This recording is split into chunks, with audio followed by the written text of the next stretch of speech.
আমি বললাম দেখেন ইদানিং দেখা যাচ্ছে যে ব্লাড টানার পরে সেই ব্লাডটার কাজে আসছে না, অনেক সময় ফ্রিজিং করে ব্লাডটা নষ্ট হয়ে যাচ্ছে।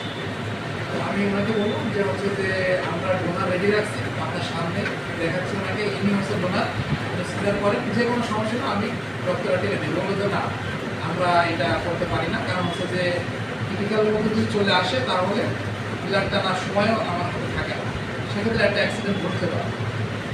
তো যাই হোক আমরা সবাই দিতে এসেছি, কিছু নিতে আসি। আসলে আমাদের সমাজের প্রতি একটা দায়বদ্ধতা আছে যে কোনো মানুষ, বিপদগ্রস্ত মানুষ যারা বিপদে পড়বে বা অসহায় দরিদ্র সবাইকে আমরা সাহায্য করার চেষ্টা করি। সেটা আমরা ব্লাড দেওয়া হোক, আর্থিক বা শারীরিক। একদিন করে আজকে যদি ব্লাড টানা হয় হয়তো ঘন্টাখানিক পরে লেগে যায়, অথবা তার পরের দিন ব্লাডটা ডোনেশন হয়ে যায়।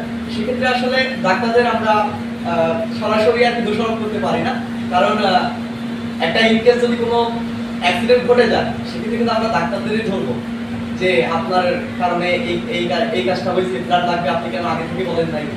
বলবো যে যারা নতুন সদস্য আছেন, যারা ব্লাড নিয়ে কাজ করেন, অবশ্যই আপনারা প্রতিনিয়ত ব্লাড টানলে রিপোর্টটা দিবেন।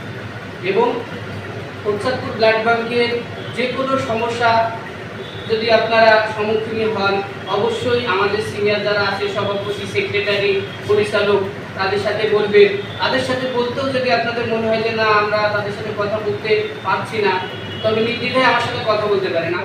রক্ত একবার আমাদের নষ্টেরও কোনো কিছু সমস্যা নেই, একবার রক্ত আমরা দিতে গিয়ে আমরা ডাক্তারদের সাথে কোনো কম্পিউটার করা যাচ্ছে না, এটা আমরা কথা বলি। যদি তৃতীয় সিদ্ধান্তের থেকে অবশ্যই আমরা একবার রক্ত চাইলে আমরা সেটা দিয়ে দেবো। এই হচ্ছে আমার কথা। আসসালামু আলাইকুম। ধন্যবাদ সাংগঠনিক সম্পাদক মাসুদ ইসলামকে। এই পর্যায়ে আমাদের